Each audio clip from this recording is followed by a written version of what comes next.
Good morning. Today is May the 13th, 2025, 10:04 a.m. Eastern Standard Time. For the record, this is Yahweh, Elohim, Yahuwah. It's been a little crazy the last few days on both sides. Upstairs, council, we're seeing a little glimmer here, a little glimmer there. But always failing to materialize in the earth domain. And the crux of the issue really is easier said when we look at Metayahu. And as I told you, right, he was one of the disciples that were pretty savvy when it came to writing scripture, and I think I know he was the only one that actually kept a bound text. So as I've told you a lot of times, the rest of them were keeping notes and kind of broken sentences on the back of goods receipts. Well, Metayahu had a little bit higher of an education and position in the society, but anyway, he knew how to write. He was quite organized. Anyway, and he kept a lot of things intact. Well, anyway, that wasn't the point, but the point is, I think I could sum this up of the issue that we're having. You are the light of the world. A city set on a hill cannot be hidden. Nor do people light a lamp and put it under a basket, but on a stand, and it gives light to all in the house. In the same way, let your light shine before others, so that they may see your good works and give glory to your Father who is in heaven. And Mark, and he said to them, is a lamp brought in to be put under a basket or under a bed, and not on a stand? So, no one, in Luke's words, no one after lighting a lamp puts it in a cellar or under a basket, but on a stand, so that those who enter may see the light.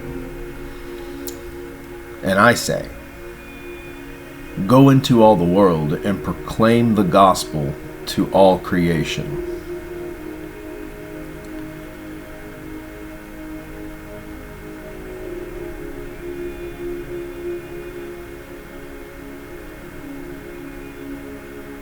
And it is too light a thing that you should be my servant to raise up the tribes of Jacob and to bring back the preserved of Israel. For I will make you as a light for the nations, that my salvation may reach to the ends of the earth. So, in this section, I know that I'm shadow banned on YouTube, and I know that even my closest churches refrain from telling the congregation about me being here. People don't like to do that, I understand, because of fear. But also understand that if you're cowardice and you are afraid that that light is going to disturb the demons, then your perspective is wrong. And I implore you to dig deeper and find courage, because the words I speak are as close to the heavens as mankind has had for over 2,000 years. I do not operate on the basis of a reward. I do not operate on the basis of ascension. I do not operate on the basis of anything other than doing the purpose that was given to me by my higher self, if you will, and that higher self being Yahweh. And Yahweh sent me, his son, in his name, to do his bidding, to speak his words as an actual approved stand-in for him, and to not confuse doctrine, and to not lead others astray into worshiping anything other than the name of my Father and to honor me, his representative. And that's essentially it.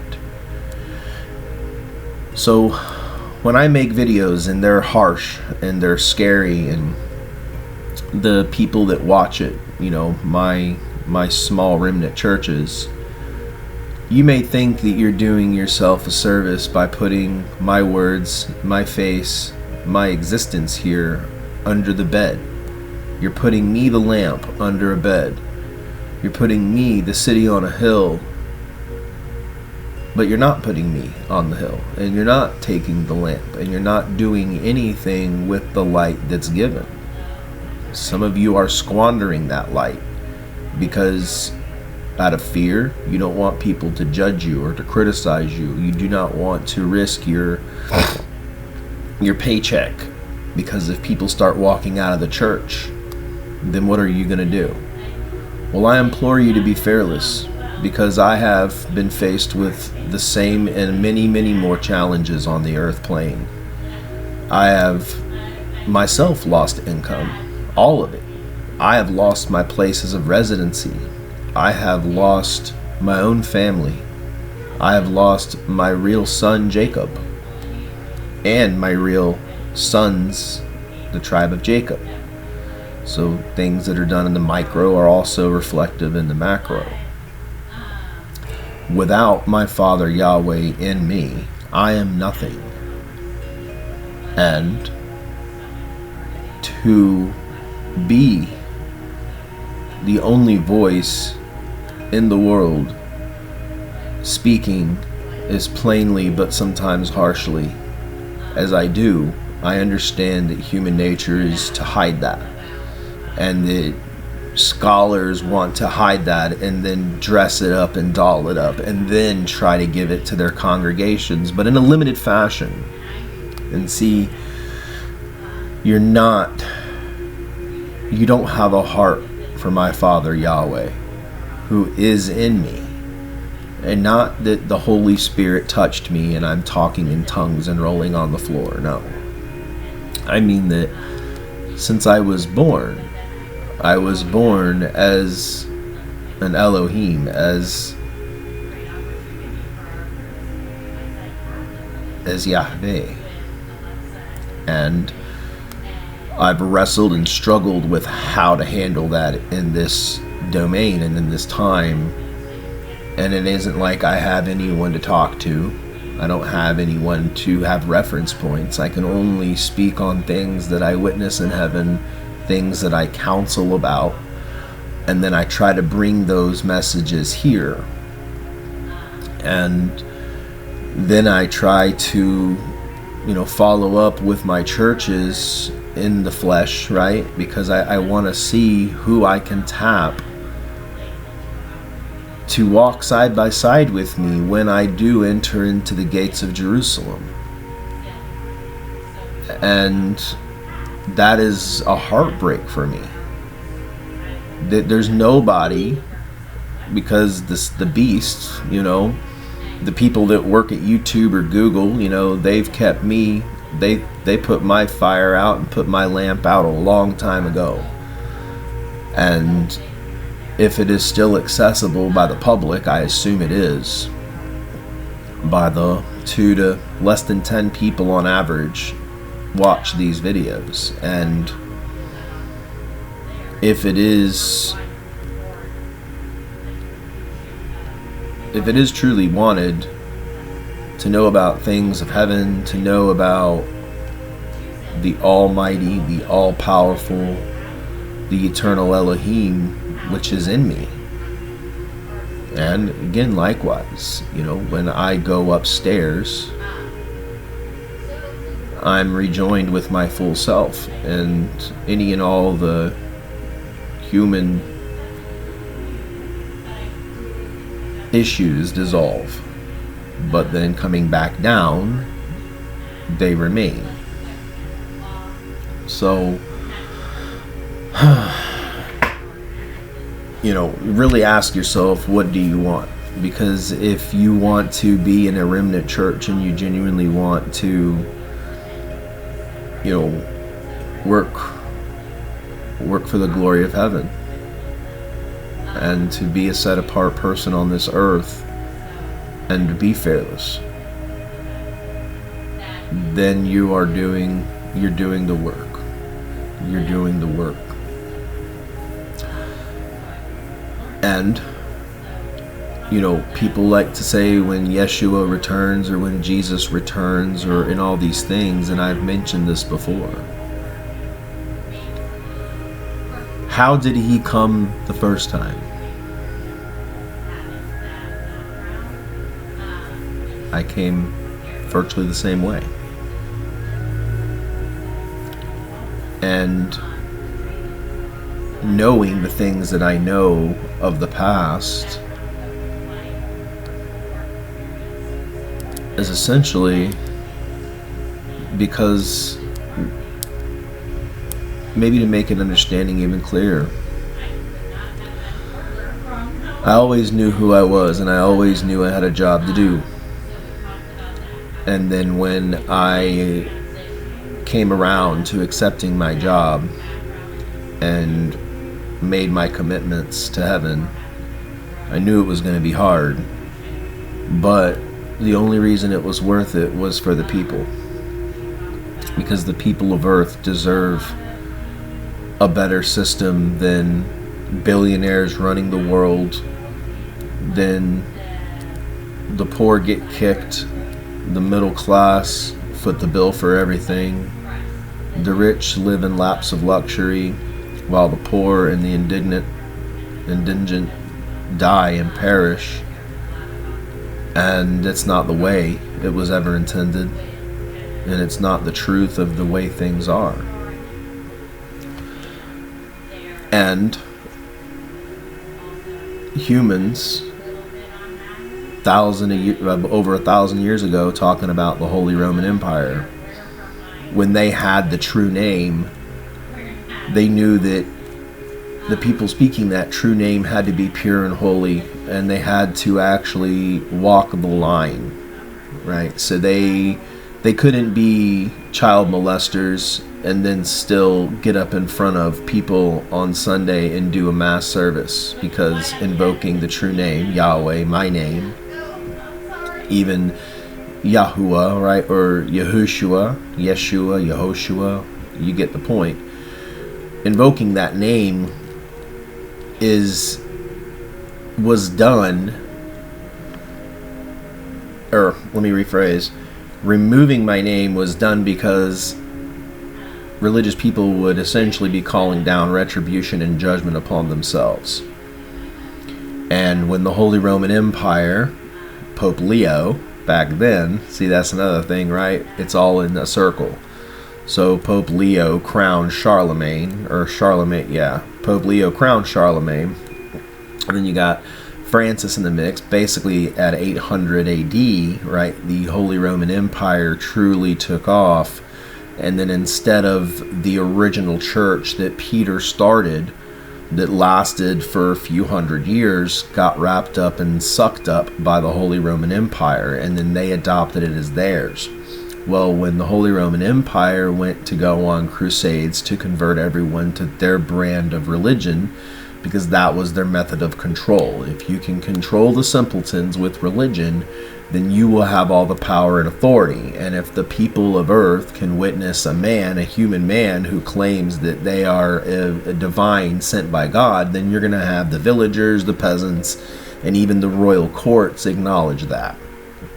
And because they really weren't selected by God, they really weren't actually representatives of me or of heaven or even angels or even other gods. They were mankind saying to themselves, they're going to divinate themselves and they're going to conquer the world. And every time they went to go on a crusade, or every time they went on a witch hunt using the true name, it came back on them.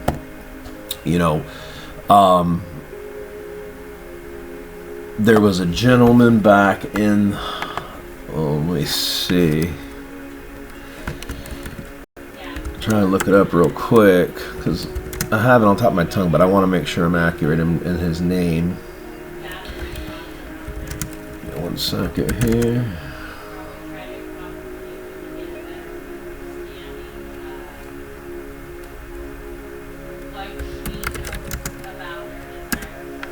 Let's see.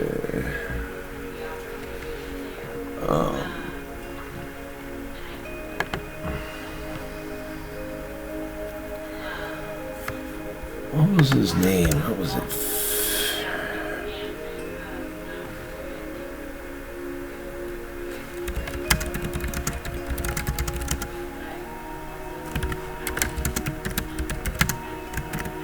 Yeah, Holy Roman Empire too.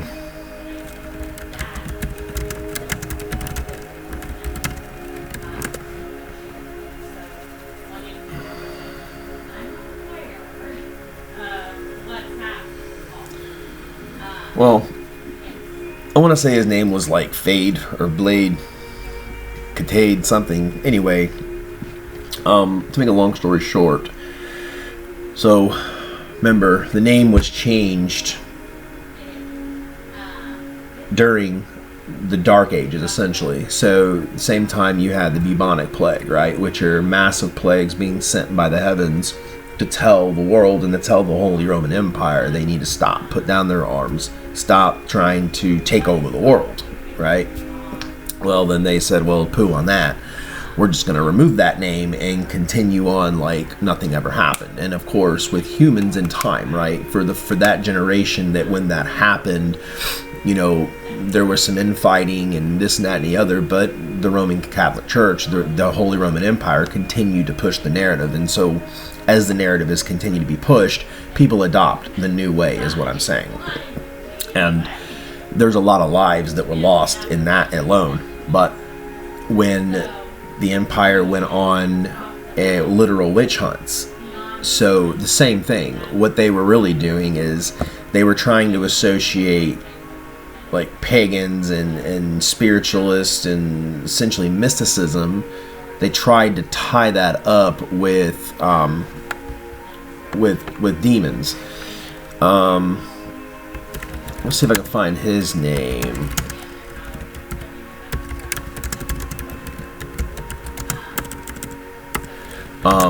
One of these Heinrich Kramer. That's right. Melis Maleficurium, published in 1486. And the book contains, the work is considered a key text in the history of witchcraft and demonology, outlining the procedures for prosecuting witches and the moral implications of such actions. So, basically, what it did is, as the Roman Catholic Church progressed to do demonic and wicked things using the name, it would again fall back on them. Some of their most prominent people, even in the Salem witch trials, when they carried the fake name to America and again all these things, right, they were actually bringing divine wrath upon themselves because of their wickedness, and they refused to look at themselves as the actual culprits. But I want to say it was like Samuel Pierce. He was one of the persecutors of witches, and he himself ended up being hung because he was accused of witchcraft. I'll look up this one real quick.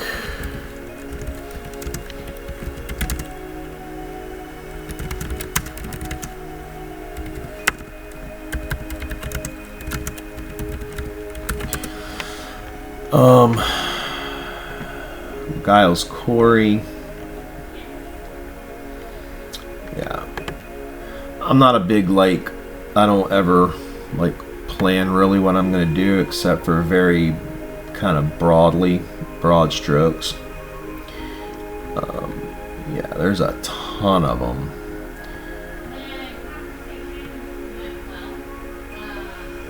Yeah, there's a ton of them. Samuel Preston. Yeah, John Proctor. Yep, and then Giles Corey. So my point that I'm making is that the Roman Catholic Church, the Holy Roman Empire, for well over,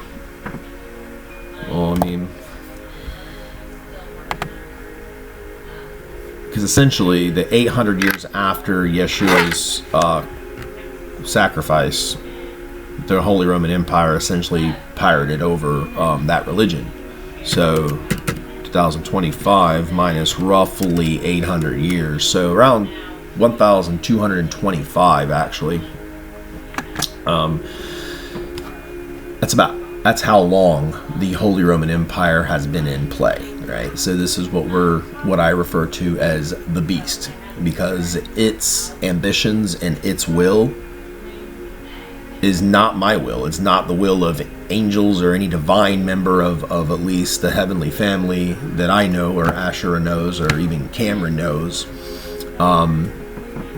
So it in itself is the universal church, right? It is one world religion, and it doesn't actually care about the truth. It doesn't care about like true heavenly things. It actually, as a unit, it doesn't even believe in those things.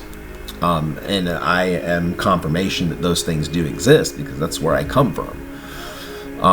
So it's only as taboo, right, as people that never knew America existed, who were going out on faith and into a boat, right, to find a new world. Well, my point is, we are in that moment in time where you have a true power from heaven. And without getting into theological arguments, without getting into doctrinal arguments, you know, I am just in anguish, because every time I look to my left, I'm covered. Like if I'm a lamp, everyone wants to throw that blanket over there. Like, we don't want to see that. Oh, we don't want to hear that, right? And it's not just the beast. It's not just the U.S. government that covers me up. It's not just the people at YouTube. It's not just the people at Google. It's not just, but it's everybody. And the saddest part is the very people, the only reason that religion, even though it's twisted, because understand something, when Yeshua gave the parable of the wheat and the tares growing together, remember how I always say there are things with layers. Well, not only have humans and non-humans, or NPCs, non-player characters, right? People that don't have a soul. They're just the kind of artificial human. They more or less, they fill in the background. So the wheat and the tares, right? So that's one way to look at it, right? Is it's people. But also understand that the doctrine, that the Bible itself is also like that. If you looked at a Twizzler and you had two colors, white and black, and that thing from A to Z, except for the first 5 books of the Bible.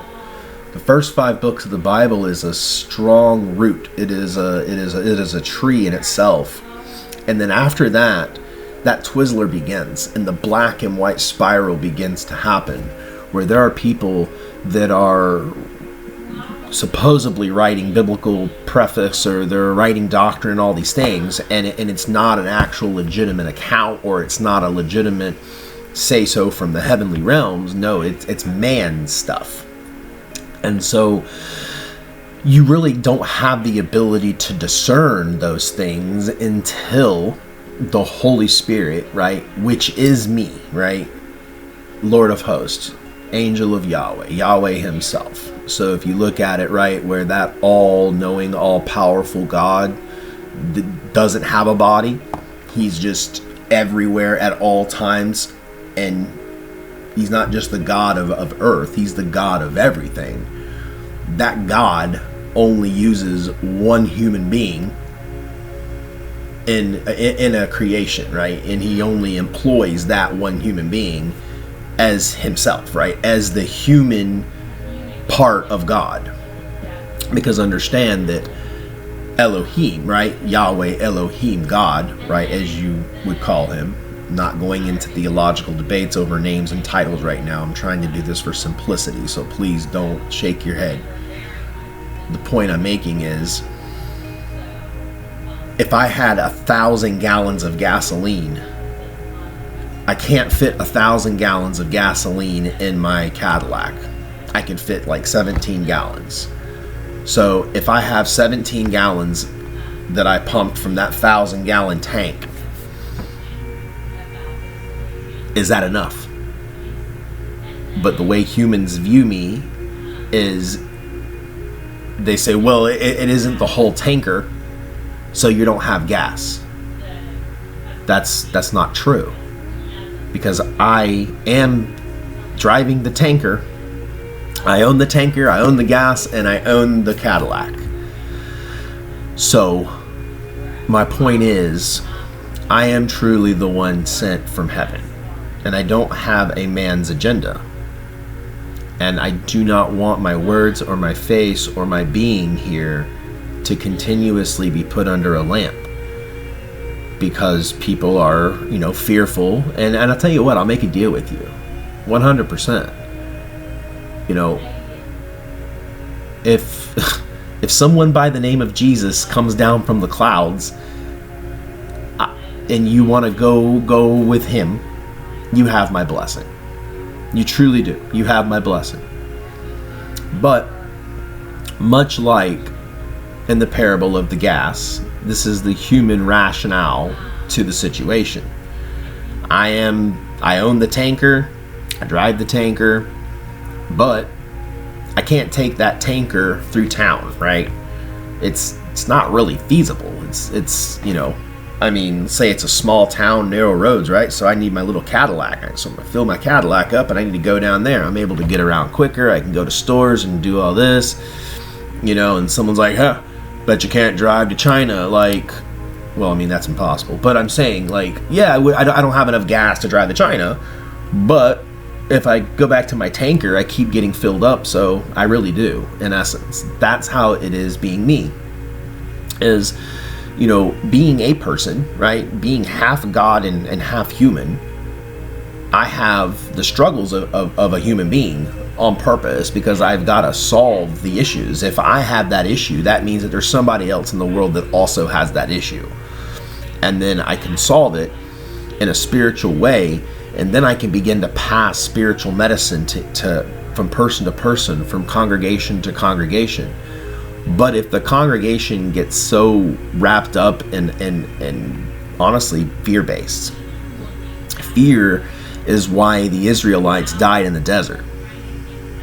Fear is why 100% of the time, fear is what puts the divine agenda on hold. And my churches, my people, except for the few, are stricken with fear. You're fearful of me. You will not, again. And why do I say this? Because you currently have the Antichrist in the world, who is gaining absolute fame, popularity, and he is just growing. And sooner or later, he's gonna start bleeding over into the remnant churches, and I'm gonna lose some of you to him. It hurts me. I've already cried that cry. And if the true heavenly power, me and my Father Yahweh, if we have any fighting chance at truly saving this place and making it a paradise again, then I need cooperation. I need to have the numbers, because when I go up to council and I tell them, this is where we're at, nobody listens to me, nobody knows me. I have hardly any views on the videos, so I can't even confirm that it's being watched or witnessed by anybody. And it's not even being pursued after. So then the council doesn't look great on that, and they say, well, okay, we're not going to just do nothing. We can't let the Antichrist literally take over the world. We can't let the Holy Roman Empire now join the largest, strongest country in the world, the United States, and then now the United States is in Saudi Arabia and essentially trying to strike a two-state deal. All these things have landed on the table of the council, and now they are really, really mad. And then bipartisan, I am very, very mad, because I've seen the blueprints of what the council wants to do with Earth. I've seen the joining together of the heavenly realms and Earth, but every time the council looks to see, like, okay, so, where's your following, right? So you in what army? Because other than my angel army, I don't have one. And that's what I mean. Like, it's very, very sad whenever I'm 24/7. Like, I'm not even sleeping, and I'm trying to figure out how can I just be me and work my purpose and have others assist with that. I'm putting in all the work. I'm not even asking for anybody else to do the work. I'm asking people to simply do things that you naturally do. You guys can make anything and all things go viral, and none of those things are going to save anyone. None of those things are going to save children, are going to save men, are going to save women. None of those are going to establish heaven on earth. All these things that people do are literally feeding into the system that exists. You're feeding into a beast system that says, we're not changing the name of Jesus. We're not acknowledging God exists. So, I mean, you have churches that refuse to acknowledge I even exist because they look at me and they have human qualms. Well, he's too brash, or he's sometimes even vulgar, right? I make very pointed points, and sometimes I even do things with purpose that are outlandish because I'm trying to see if anything I do is going to land. And it doesn't. And then honestly, I'm just frustrated, and then it makes me feel that the world doesn't want heaven to be successful in our mission. It does not want the kingdom of God, of Yahweh, Elohim, Yahuwah, to be successful. And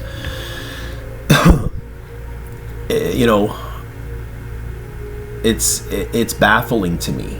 And I can't believe that there are that many, that most people in this world cower instead of taking that lamp and holding it up and saying, we have God on earth. We have what has been written. It talks about he is the mighty counselor, I am. Talks about, breaking the nations again because everyone has gone off and works wicked and evil against his brother. And now we have evil systems that now have law. We have evil systems that have built themselves up. Tower of Babel everywhere. And because it's just become the norm and it's done with a smile, humans think it's okay. I, as Elohim, as Yahweh Elohim, as Yahuwah, I know it's not okay. It would be like you as humans. Maybe you have an affinity or a soft spot for dogs. I do. I love all my animals, and I spend hours a day talking to my animals.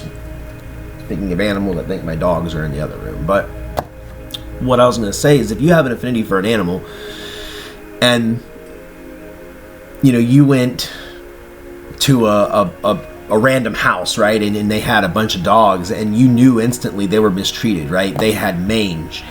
Some of them were barely moving in the cage. Some of them haven't had water for days. You could tell they haven't eaten properly in months. They're covered in fleas. Like their eyes are gunked up. I mean, if you're a dog lover, that should break your heart. And if it don't, then there's something wrong with you. But I, as God, as Elohim, and even if I'm not referring to the flesh part of me, but the God me, what can see all things, what is omnipotent, and what I can't see, my Father sees. And honestly, He shields my eyes from so many things because He knows that it tears me up inside. It hurts my feelings, and it hurts me greatly.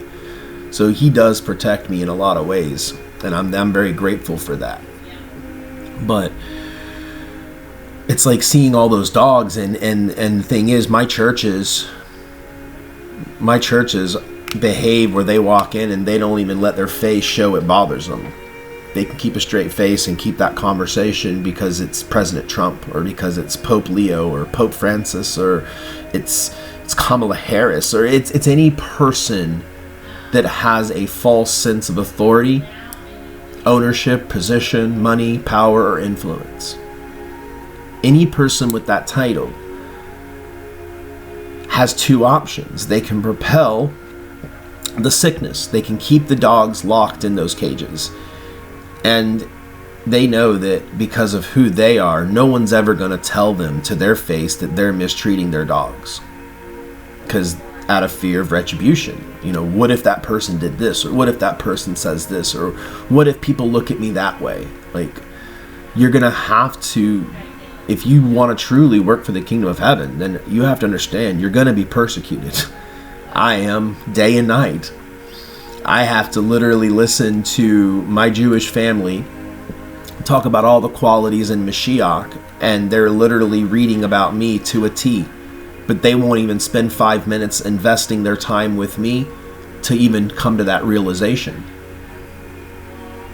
Because it's like, instead of that person walking into the house and seeing the injustices done to the dogs, that person smiles and talks to the homeowner. Yeah, great. It was so great meeting you. You're just wonderful. Even in their heart, they know that it's wrong. And then my people in my church, right, you just walk right out, and then you just sit in the car and talk about it all the way home. I didn't do any good. It didn't do any good.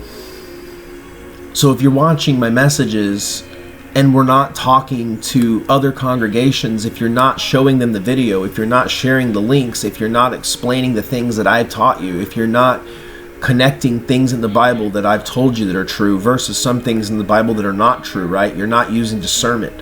If you're not practicing things I'm teaching you, then you're never going to grow strong enough to not be fearful. You're going to remain fearful, and you're going to remain in a fear state, and your fear state is what hides me. I come upon a congregation, and I don't know if it's because I'm shadow banned, but I say good morning, it's crickets. I say, happy Shabbat, crickets. And most of the time, people just stop their video feed. How am I supposed to interpret that when I am the actual God of heaven? I'm Yahweh, Elohim, Yahuwah. How am I supposed to interpret that? Because if we're talking about my churches, my religion, my remnants, all the things, and I'm here in the end days to combat evil, and that's the thing, evil has so many faces, and it has so many systems of enslavement and entrapment, and honestly, they all lead to death. And that's what bothers me. It enrages me, quite honest. That humans are so worried about just keeping the peace. They're so worried about not rippling the water because everyone's so afraid that their reputation could be tarnished, or that, it happened literally when Yehoshua is going up to Golgotha. Nobody would stand up for him. Nobody did. Nobody stood up for him. Hell, they literally chose a thief over him. And the same thing is happening now. You guys choose everything that's not authentic. You choose every option that is not me. You choose every possible human rational reason why I am not who I say I am. And even if you do agree that I am who I say I am, then you rationalize why there needs to be somebody else other than me. And if you were the dog, these are symptoms of your sickness. These are symptoms of your sickness because your masters, your employers, your governments, your churches, your church leaders, your religious people, they keep you bound up and they keep your mouth shut because they know that the human syndrome, right, emotional input and emotional output, they understand that you are not going to be fearless enough to stand up to them. They know that you fear them way more than you fear little old me. And for what it's worth,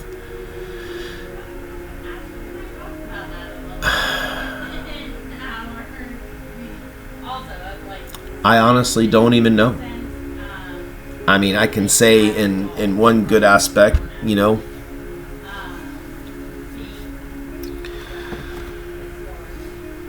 don't know.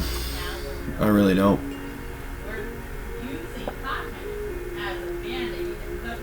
So, you know, I truly ask you this day, you know, are you going to listen to, follow, and obey the God of Abraham, of Isaac, of Jacob, the God that started a lineage from Abraham, the God that parted the waters, a God that defeats pharaohs for the people, a God that works so intrinsically within humans and human design that I am, in one way or another, unfailable. But understand,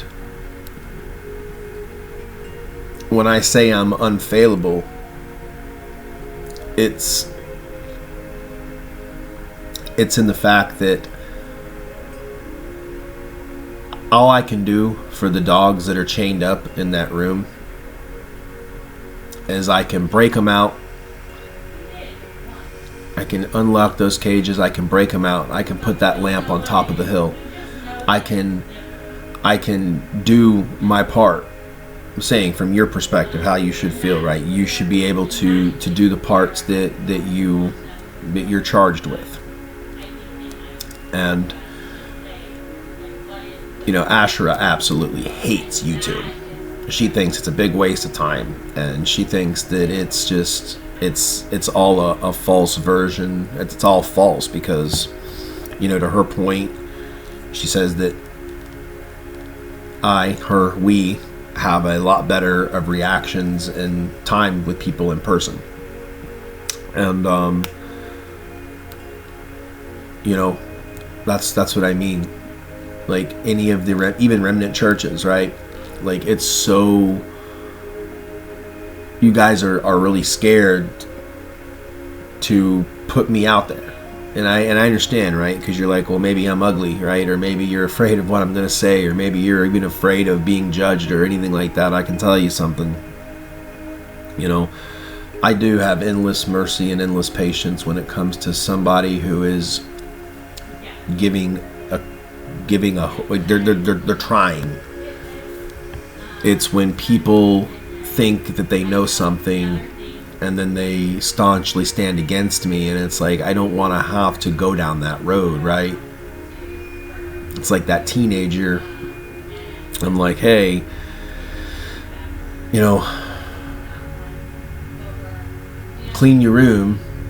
The teenager's like, nope, don't need to. I'm a free person, you know. And then my daughter says that, you know, well, I'm just a person, you know, get out of my life. You don't need to tell me what to do, blah, blah, blah, blah, blah. It's my room, you don't go in it, you know, all that same jazz. Well, you know, as the parent, at the end of the day, I know that room is going to be clean. Now, the only question in this situation is, how hard is she going to make it on herself?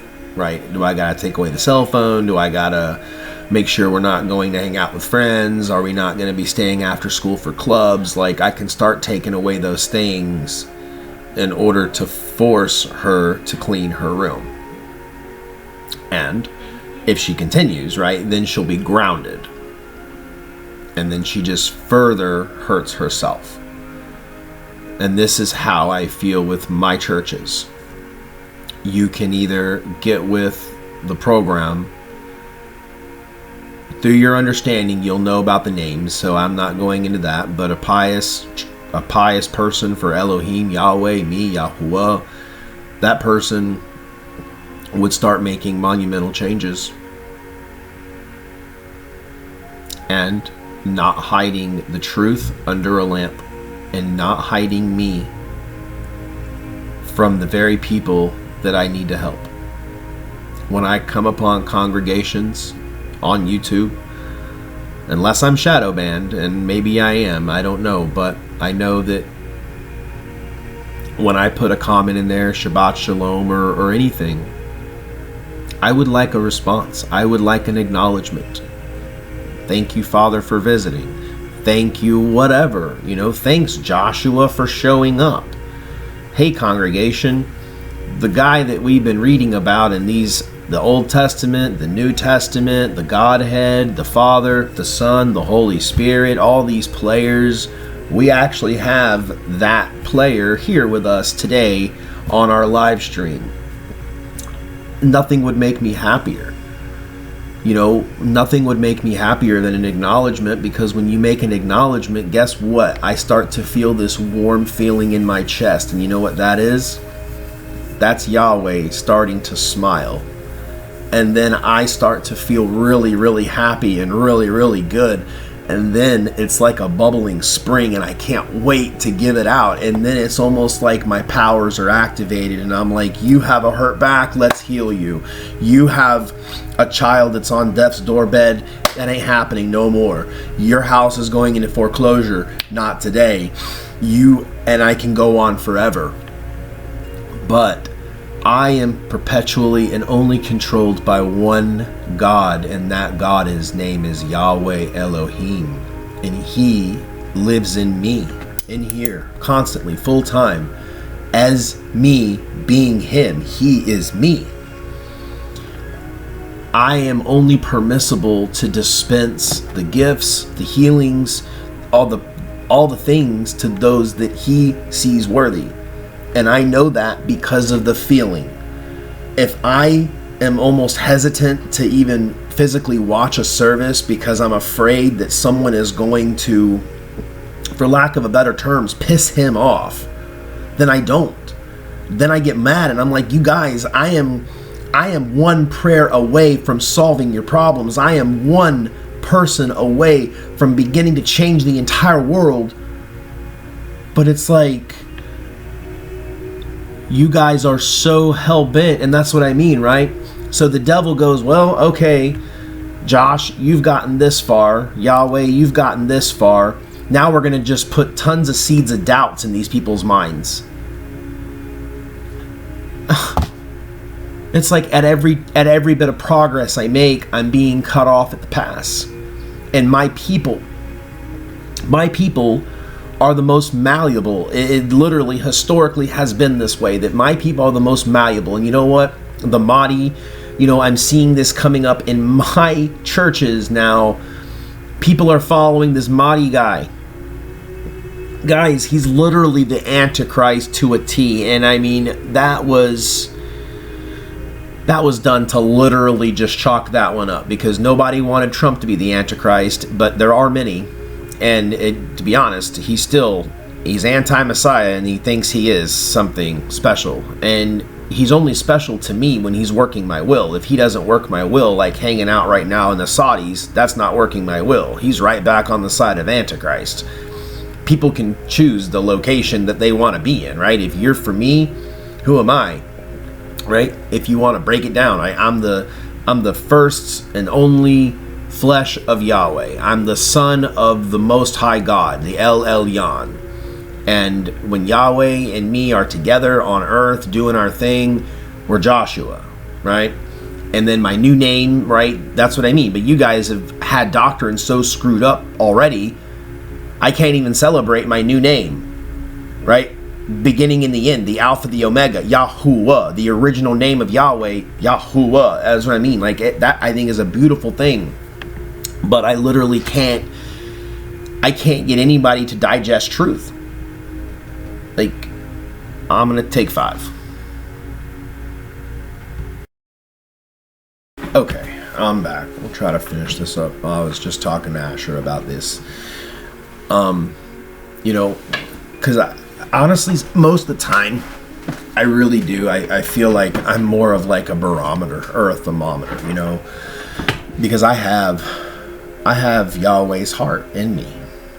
I feel what he feels, and I see what he sees, and I do in which things he tells me to do and which to say. And so there's nothing more painstaking for me to have a heart full of all these treasures and all these wonderful things I want to give people and to the whole planet, to everybody. Like I am amazed. My only comfort sometimes is going in my own self and my own heart of hearts, my Father's heart, my heart. And I'm like, I look at these churches and I'm like, you guys, the whole mission is my Father wants to be known, and he wants to be known through me. Now, I could sit here and argue about doctrine or Bibles or beasts or Antichrist or demons and all this, and none of that entertains me. None of that does anything. You know what does anything for me?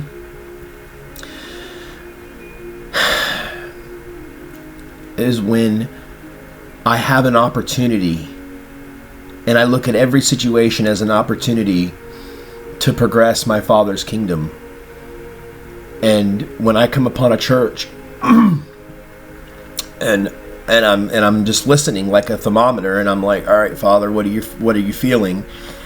Sometimes it'll be on the teeter-totter, and he's like, I know they've watched 11 of your videos, they've talked to 4 people, this guy still hasn't repented for a sin he did 30 years ago, this woman is in her mind talking to the fake name, which, at one point didn't bother my Father as much, but it has gotten to a point that now it just enrages him, because as now he shows me, so that's another thing, right? I don't ever see this physical being, Yahweh. Every time I do, it's myself.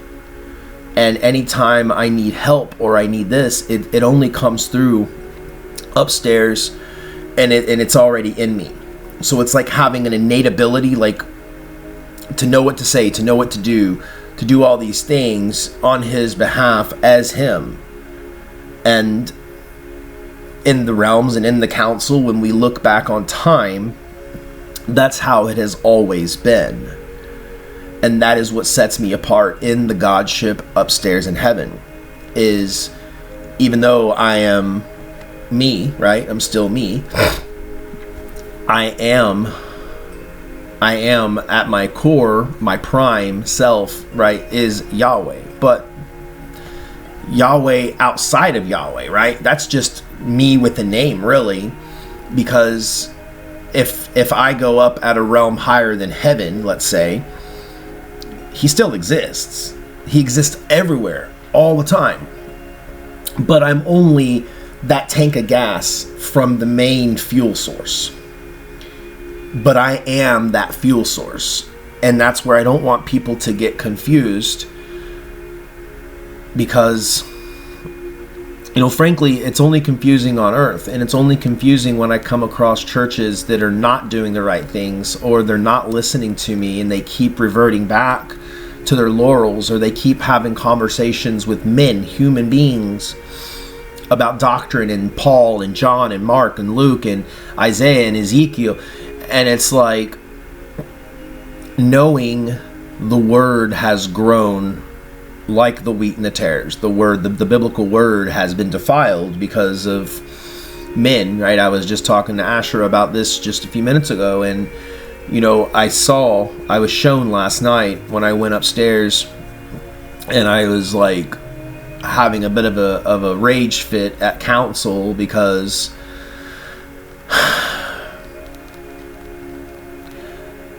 they all seem to think that I am more than capable. And I know I'm more than capable upstairs, but as soon as I come back down here, it's highly intimidating, and it's uber infuriating. And now it's complicating matters more when I'm just covered in darkness. And it's like, I know in my heart of hearts, like, Yahweh is getting even more mad, and he is getting trembling wrathful. And I am trying to stand between those two things. I'm trying to stand between humanity and my Father and say, guys, we have got to come to something here quickly. And I am desperately pleading for us to come to something quickly, because he's also shown me those things. And I am telling you, I do not want that for you. I do not want that for you. I don't want that for me. I don't want that for me. And I'm here in person, in the physical, Because if I'm upstairs, that sense of urgency and fear goes away. And guess what? Then the plan on earth stalls. And then we're back at square one. And my Father has made it uberly clear that that is not the plan this time. That this time it is going to be success one way or the other. That is it. And I love people. I love what people can be. I love what this world can be. And I know that once we get it to where it needs to be and it's acceptable, the gifts and the majesties that will come with it will blow everyone away. And I don't want people to think that by believing in me, that you're somehow forsaking Yeshua. Because I assure you, I can testify that the anguish that he experienced is the same anguish I'm experiencing. The same commitment that he had going up to Golgotha is the same commitment that I would have today. That if authorities came and took me away from my family and were going to execute me or torture me, I would have no choice but to endure that. There's no way I would ever forsake my Father who is in me, and I am in him. And together we are one. I don't know how else to put it, and I don't know what else to do. But I can tell you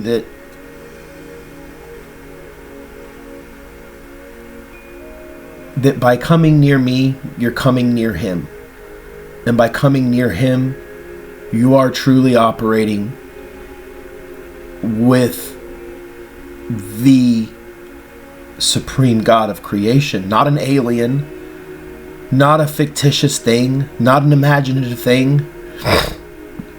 And he put, for lack of a better terms, right? He put all the things in which I need in me and did it at the beginning of time. All things are known about. So we'll cap it there. And don't hide the light. And don't be fearful. I promise.